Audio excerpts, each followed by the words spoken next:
I believe that most men find out that their wife is having an affair by coming home at an inopportune time, overhearing an indiscreet conversation, or finding physical evidence. It was much easier for me. My wife sent me an email. In fact, Anne did not write to me intentionally, although Freudians might say otherwise. I'm guessing her email program automatically suggested my name as the intended recipient and she clicked on it without checking. This is certainly easy to do, especially if you are in a hurry. Anyway, I was stunned to receive a note from my wife, after 18 years of marriage, entitled, "About Yesterday." Since yesterday was a fairly normal Wednesday, I wondered why Anne emailed me about it. When I opened the message, I read, "Darling, I just wanted to tell you again how wonderful yesterday was. You made me feel something I haven't felt in years. I just can't wait until next week, your sexy lady." I was at work all day Wednesday, and as far as I knew, Anne was too. We didn't even talk on the phone that day, although I remember that she was unusually cheerful when she returned home in the evening. Besides, I have never said endearing words to her like, "sexy lady." The disgusting betrayal was obvious, and my first thought was to meet her in the evening and demand an explanation, or, more likely, a confession. But I am a logical and methodical person. It didn't take much imagination to imagine that she might deny the letter's meaning, come up with some alternative explanation, or simply pass it off as a joke. What could I say then? In addition, my unfounded accusations would have alerted her, and most likely I would not have found out anything. After thinking, I decided to wait. First of all, it would be interesting, even funny, to see if Anne realized her mistake and decided to explain herself to me. If not, then I have already been warned and can use the information correctly about her next date. Anne sells real estate, so her hours tend to be irregular. This evening she returned home much later than me. I watched her closely, but found her behavior absolutely normal in every respect. If she knew that the letter was sent by mistake, she did not show it. I, in turn, did not even hint that something was wrong. The whole evening passed in a routine, but when we went to bed, I felt that sleep was not coming. Instead, I lay there, analyzing my problem from every angle to see if I could untangle the knot. There remained, of course, the possibility that there was a completely innocent explanation for this. If that were the case, not only would I be making a fool of myself by acting rashly, but I would also be damaging our marriage. I loved my wife, and the last thing I wanted was to do anything that would drive her away from me. Well, if the letter really indicated that the affair was continuing, then my marriage was already at risk. And in this case, I would have to take action. Just because I try to control my emotions doesn't mean I don't have them. While I was tossing and turning in bed, the pain of my wife's possible betrayal ate deep into me.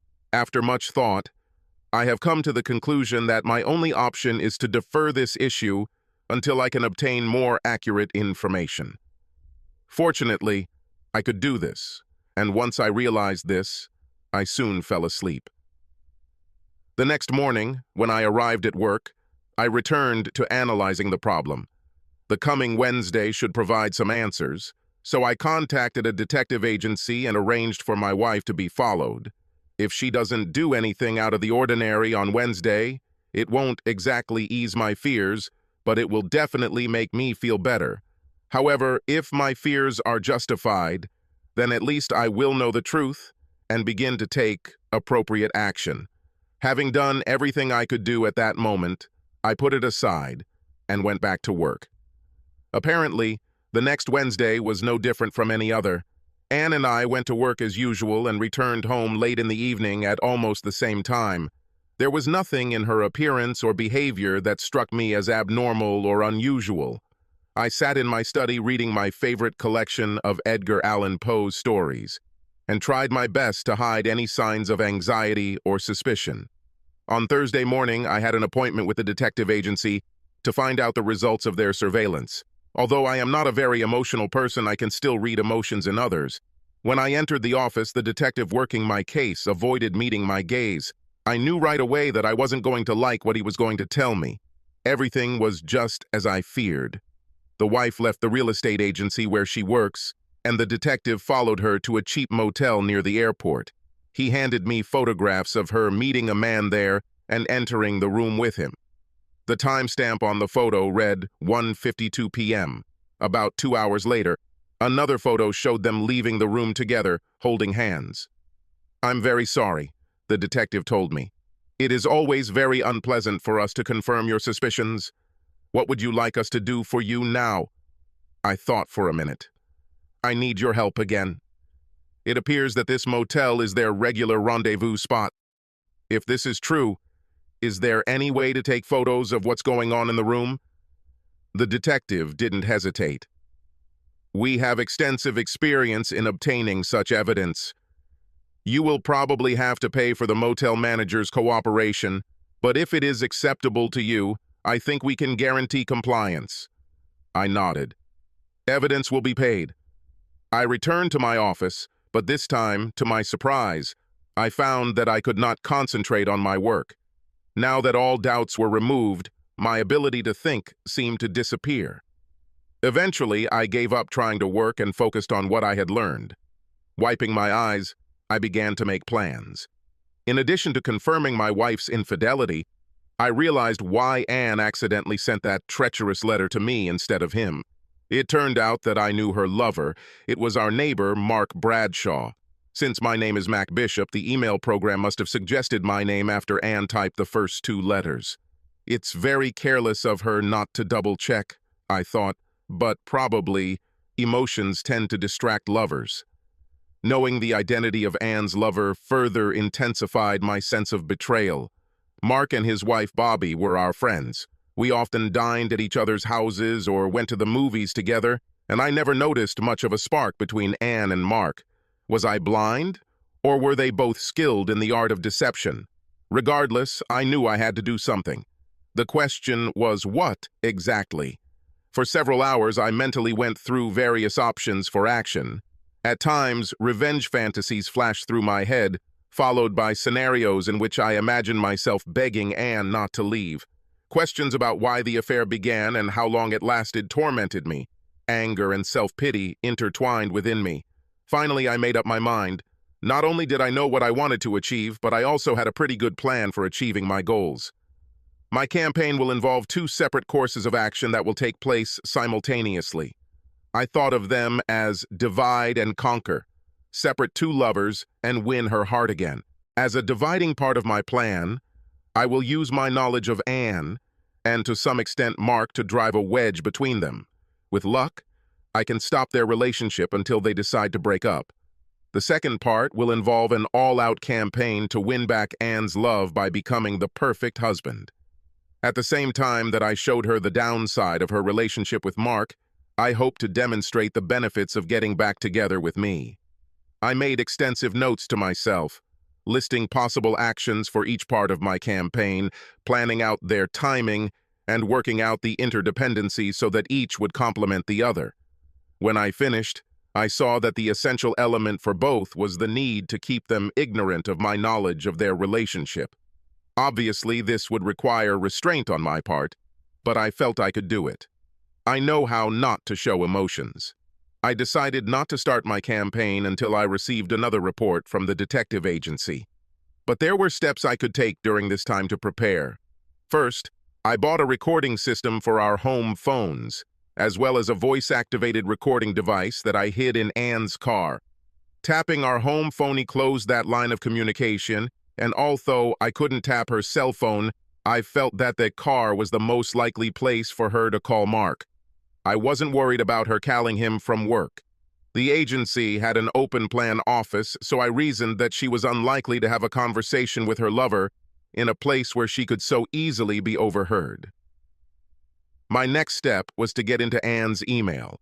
The home computer was already set up to access her work email. Her password protected her system, but I knew where she kept her list of passwords and it didn't take me long to gain access. I quickly arranged for copies of all messages to be forwarded to my address. Once I had access to the email, I soon learned that their affair apparently only lasted a month or so. This suggested that their relationship was still in the honeymoon stage. My goal was to end this honeymoon as quickly as possible. Having completed the preliminary work, I could only wait for the detective agency to prepare photographs of their next meeting. In addition to the photos, they surprised me with video and audio. It was an unpleasant surprise. Having gathered my courage, I began to watch them having sex. What I didn't expect was the display of affection and, dare I say it, love between them. The depth of their intimacy was painful. This made me wonder if my plan had any real chance of success. But in the end, I have nothing to lose. I will continue with what I planned. My wife is not very patient and does not handle disappointment well. I hope to use this weakness against her to disrupt the relationship she had formed with Mark. At the same time, she is very romantic, and I felt that this could be a path for another part of my plan. Having a copy of all her letters gave me a distinct advantage when it came to planning my intervention program. Their next exchange of letters gave me everything I needed to begin to separate the first part of my plan. Are we still on Wednesday? Anne. Absolutely. One time, one place. Cannot wait. Mark. On the day of their next date, I drove to Anne's office, parking around the corner so I wouldn't be seen. As soon as she returned from lunch and went inside, I casually walked past her parking lot, looked around again to make sure no one was there, and then ducked next to the car. It only took me a minute to unscrew the valve cap on the tire and let the air out. Then I returned to my car and drove back to my place. I wondered what she would do without men in the office. Sure enough, 20 minutes before she was supposed to meet Mark at the motel, Anne called me. "Can you help me?" "Don't worry about anything, baby," I said soothingly. "Work today is quite easy, so I can fix your car. I just need to finish one thing here, and then I'll be right over." Of course, I waited another 15 minutes before leaving, which meant that I wouldn't make it to her agency until nearly the scheduled time of Anne's meeting with Mark. She waited impatiently by her car. "Sorry it's so late," I apologized. It took longer than I expected. While she paced back and forth in frustration, I slowly and methodically changed her tire. I parked my car right behind her so I could load her flat tire into the trunk and take her to get it repaired. Of course, this also prevented her from leaving until I was done. By the time I put the spare tire on, put the flat tire in the car, and returned from washing my hands, it had already been over an hour since she was supposed to meet Mark. I apologized to her again for being late and said I hoped it wouldn't affect her relationship with the client. "He just has to understand," she said resignedly. "Sometimes it happens." While I was changing her tire, I heard her mobile ringing several times, but although she checked it, she did not speak. She probably saw that Mark was calling and didn't want to talk to him in my presence. My suspicions were later confirmed when I returned to my office and saw the excited correspondence between them. "Where are you? I waited at the motel for over an hour." Mark. "Crap, the car has a flat tire." Anne. "You could have at least called and let me know. I rented a room." Mark. "Mac was here changing a tire. I couldn't talk to you in his presence." Okay, I thought. Looks like I put some strain on their plans. That evening after dinner, I took Anne to the sofa where I placed her feet on my lap and gave her a foot massage. She looked at me questioningly, because she usually has to ask me for this. "I know you had a hard day, baby, and I just wanted to do something nice for you," I told her. She looked at me to see if I was hinting at something else, but as I continued to smile and work on her legs, Anne relaxed on the couch.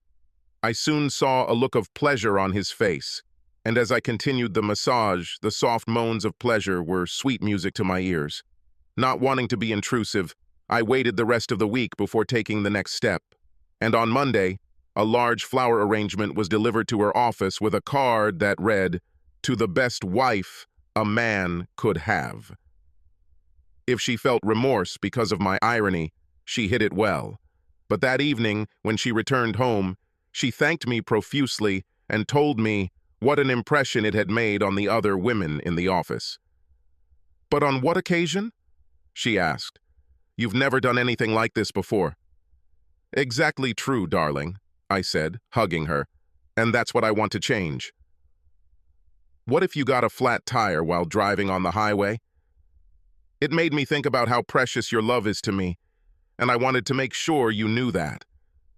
She looked at me searchingly, but after a moment of hesitation, she hugged me and held me tightly to her. "That's so kind of you, dear. It really means a lot to me." I couldn't help but wonder if she felt guilty. From her email, I learned that the lovers are planning to catch up at a special meeting in a few days. I wanted to ruin their plans, but this time I felt it might be suspicious if I messed up Anne's car again. So I let her go to the meeting place without interference, but I followed her, keeping my distance so as not to be noticed. While she was walking into the room Mark had reserved, I drove behind the motel and entered through the side door. The motel was modest enough that there were no security cameras to capture me pulling the fire alarm in the hallway. I waited outside until I saw the guests being herded to safety in the parking lot. I didn't see Anne or Mark, but I knew they must be in the crowd, probably pissed off like wet chickens. Back in the safety of my office, I watched with glee as emails flew between two frustrated lovers. Anne: "What nonsense! I'm so angry I could scream." Mark: "I'm very sorry, but it's not my fault." Anne: "Next time, order someplace that isn't a fire trap." Yes, this looks like my Anne, I thought. When she returned from work, I saw that she was still fuming. But her nervousness turned to surprise when she noticed that the dining table was set with linen napkins and our fine china. And when she smelled her favorite dish simmering on the stove, she looked at me in mock disbelief. "Who are you? And what did you do with my husband?" she asked with a wide smile on her face. "Nothing special," I answered modestly. "I called your office this afternoon, and when they told me you had a meeting with a client that was running late, I decided the last thing you wanted to do was cook when you got home." Fear flashed across her face, but she quickly came to her senses and hugged me around the neck. "That's so kind of you, dear," she said. "You treat me so well." After dinner, I was determined not to let her help with the dishes. She looked at me gratefully as I walked her into the office and turned on my favorite TV show. As I walked back into the kitchen, I felt her eyes following me and decided that the conquest part of my campaign was going well. Whatever doubts Anne may have had about her affair, the next letter I intercepted from Mark made it clear that he would not be deterred by any temporary setbacks. Mark: "Okay, no more cheap motels, sexy lady. This time I booked a room at the Hyatt Hotel. We can finally spend time together." Anne: "This is much better. See you there at the usual time." Reading their email exchanges, I cursed Mark's persistence and regretted that Anne was willing to continue their interlude. Other measures were required. I waited until noon, the day before they were supposed to meet, and then called the Hyatt Hotel reservations office. "This is Mark Bradshaw. I have a room booked for tomorrow, but something happened, and I won't be able to make it. I'm afraid I'll have to cancel the order." "No problem, sir," the employee replied. "In fact, we have a big conference planned, and your cancellation will help us a lot."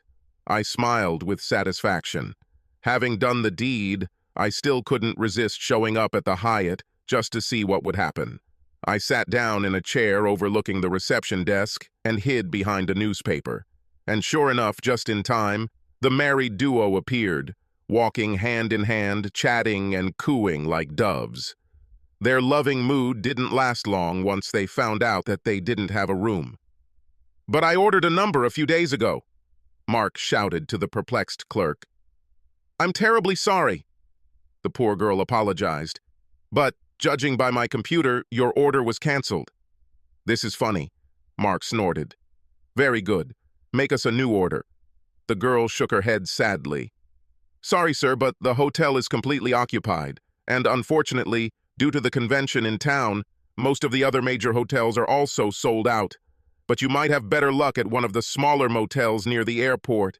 When Anne heard the last remark, her face turned red and she clenched her fists. While Mark continued to rage at the counter, she angrily tugged at his sleeve. "Don't pay attention," she hissed loudly. "Let's get out of here." I'm still not in the mood. With that, she turned and walked toward the parking lot, with Mark following behind her, trying to calm her down and giving her options.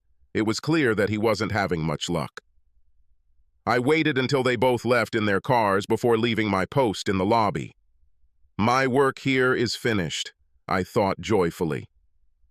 When Anne returned home that evening, I stopped her at the door. "Don't even bother going into the house. We're leaving." Before she could protest, I took her hand and led her to my car. Holding the door for her, I walked around the car and got behind the wheel. "What does all of this mean?" she asked. "Where are we going?" "I decided that I would have a little surprise for you tonight," I told her with a smile. With these words, I turned on the radio in the car to some quiet music and continued driving in silence. She watched me with curiosity, trying to guess what I had prepared. She looked visibly alarmed when she saw me pull into the Hyatt parking lot. "Why are we coming here?" she asked nervously. "You'll see," I winked. Entering the hotel elevator, I pressed the button for the top floor, and soon we found ourselves in the rooftop restaurant of the Hyatt Hotel with its signature rotating dome. I approached the head waiter and told him my name. "Ah, here you are just in time," he said. With that, he led us to a table on the outer edge where we could admire the city lights. "Why did you choose this particular place?" Anne asked suspiciously. "No particular reason. I just thought it would be a wonderful setting for my pretty wife." She smiled tensely at my compliment. "But how did you manage to get us a table?" "I heard there's a big convention in town today." "Oh, that's no problem," I said casually. I called today and booked a table. Anne didn't respond to my remark, but I knew that my success stood in stark contrast to Mark's failure. In fact, I booked a table as soon as I heard about their plans for the rendezvous. "I took the liberty of placing an order," I continued. "I hope you don't mind?" She said she was grateful for my concern and relaxed. She was even more delighted when the waiter brought an ice bucket and a bottle of champagne. After we drank a few toasts, which I made for her, she really cheered up. And when the waiter brought oysters on the half-shell, she was delighted. I'm not a big fan of oysters, but Anne loves them. For the main course, the waiter brought salmon niçoise salad with black olive sauce. This made a proper impression on Anne. "I thought you would order something heavy like a big steak," she said with a smile. "This is an ideal option." "I know you love salads, baby," I told her. "Besides, we don't want to get too full." She looked at me questioningly, but I didn't say anything else. For dessert, the waiter brought 2 bowls of fresh raspberries with a dollop of whipped cream and liqueur glasses filled with Grand Marnier. It was the perfect ending, and Anne loved it all. As we drove home, Anne unbuckled her seatbelt and leaned close to me. It turned out that alcohol and oysters had the desired effect. Also, I felt that she must be upset and excited after the failures of her last dates. When I got home, I took her straight up the stairs to our bedroom. "Why don't you change into your nightgown?" I suggested, "while I do other things." As she turned to the closet, I rushed down the hall to the guest bedroom to make sure everything was ready. When I returned, I was pleased to see that she had chosen a sheer black nightie that both hid and revealed the curves of her body. I led her down the hall to the guest bedroom where scented candles were now burning, placed around the open bed. While she stood there looking in amazement at my preparations, I walked up behind her and placed the sleep mask over her eyes. "Touch and smell will be the only senses you need today," I said, leading to the bed and undressing. Then I laid her down on a fresh linen sheet. "Smell it," I said, waving the bottle of almond oil under her nose. I then poured some water into my hands to warm her up and started rubbing her feet. She moaned with pleasure as I gave her a short foot massage, but this time I didn't stop there. Soon I began to move upward, paying attention to the muscles of my calves and thighs to make sure she was completely relaxed. Moving on, I avoided her breasts, working on her shoulders and arms instead. When I got to her toes, I carefully rolled her onto her stomach and repeated the same process up the back of her legs. I firmly, but not painfully, massaged the muscles of her buttocks and back until she moaned with pleasure again. I turned her over again, and this time I started working on her breasts, circling around the breasts and gently manipulating them, but not touching the sensitive areas. After a few minutes of this massage, I slipped back to my feet and began to slightly move my hands up. Bend her knees, I ran my fingertips from her kneecaps down her inner thighs. Her moans turned into a long, drawn-out scream, echoed by my own grunts, until we both exploded and collapsed. Having come to my senses, I pulled the mask off her face. Her eyes were closed. She either lost consciousness or collapsed from exhaustion. Taking a deep breath, I picked her up, carried her into the bedroom, and laid her on the bed. Then I covered her with a sheet, and she quickly fell asleep. I gave myself a quick sponge bath in the sink before returning to bed. As I fell asleep, I was very pleased with how the evening had gone. Anne and I usually have different schedules when we get up for work, but the next morning she got up early.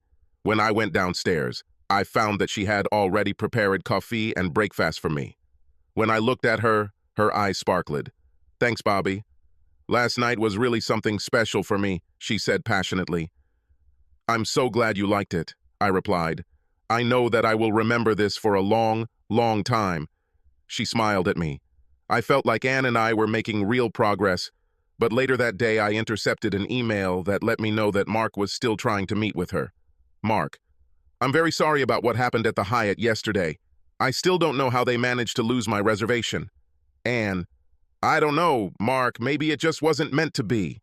Mark, "Don't say that, sexy lady. Let me make amends. Is there any chance you can leave on Saturday? Bobby is leaving town and we could spend the day at our lake house. No booking confusion, no fire alarms. Just lots of love." Anne, "Mac always plays golf on Saturdays. I can probably leave while he's there." Mark, "Great. I can't wait to touch your hot body again." It was clear to me that my campaign had reached a turning point. I felt like both Divide and Conquer were gaining momentum. But I needed to do something this weekend, or I would lose everything I had achieved so far. Their new plans presented a real problem for me. There's no way I can cancel my golf game. Anne can always pretend to go shopping or find some other excuse to leave. I didn't dare touch her car again. All could be lost if she suspected me. And unlike the motel and hotel, I had a hard time playing with Mark's lake house. I needed some way to get Anne to change her plans, preferably at the last minute.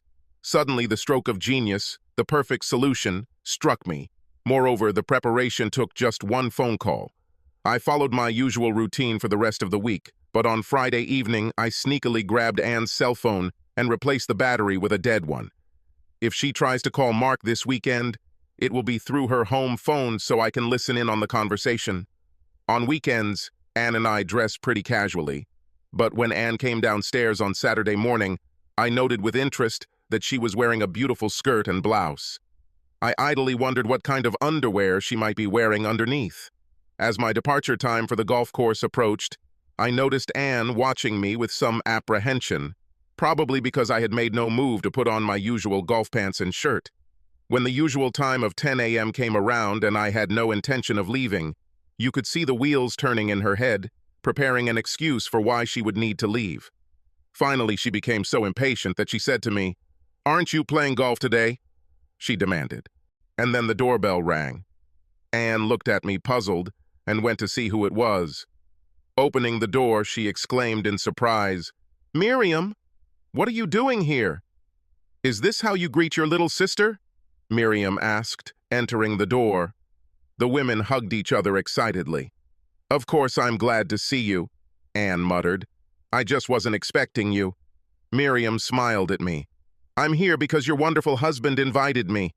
He called me at the beginning of the week to let me know you didn't have any plans and suggested we spend the weekend together. We haven't seen each other for so long that I jumped at the chance. Anne and Miriam were very close to each other. Not a week went by that they didn't talk on the phone. But because Miriam lived 200 miles away, they did not visit each other often. "It's wonderful that you're here," Anne told her.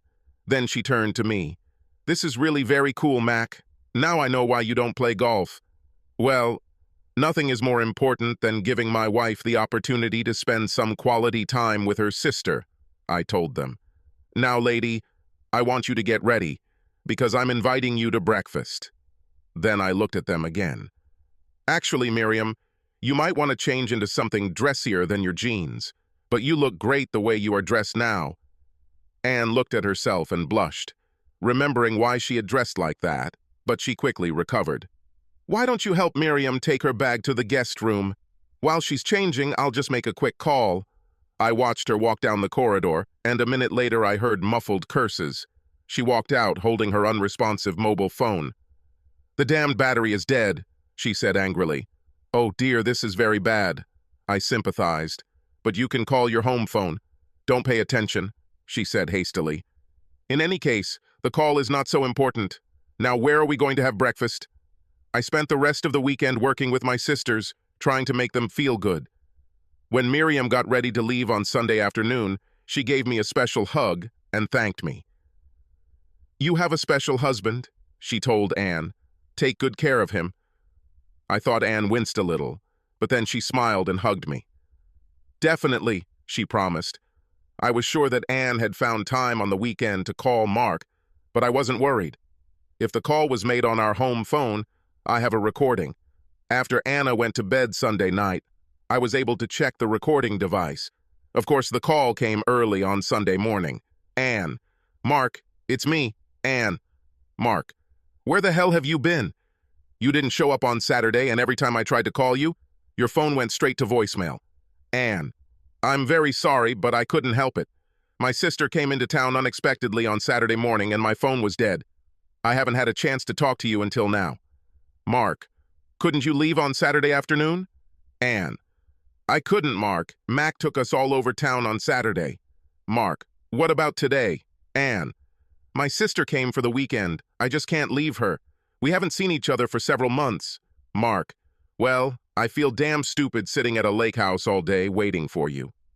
"Anne, do you never think about anything other than sex?" "Mark, okay, I think it's clear how important I am to you." "Anne, let's not quarrel about this. Listen, I have to go. I don't want Mac to take me by surprise." Their conversation delighted me. Their frustration seemed about to boil over, and I felt like I had dealt their relationship a serious blow. One could hope that this would be enough. After listening to their emails on Monday, I found confirmation of my assessment. "Mark, are we still going to meet this week?" "Anne, I don't think so, Mark. It's all becoming too much of a hassle, and it's starting to annoy me. Besides, Mac has been really nice to me lately, and I feel pretty guilty about running around behind his back. I think we need to end this." "Mark." "Don't say that, Anne. At least one more time." "Anne." "No, I'm serious. Everything is over." "Mark." "Well, I can't say that I'm not disappointed. You're still a sexy lady, but I understand what you're saying. Maybe this is for the best. I don't want to lose Bobby either, but I hope we can still be friends." "Anne."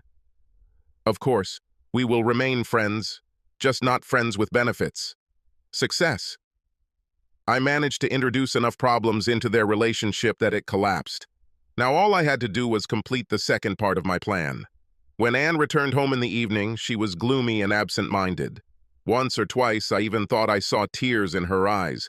I didn't want to interfere, but I felt I shouldn't completely ignore her behavior. "Are you okay, baby?" I asked carefully. "You seem to be in a bad mood today. Do you have problems at work?"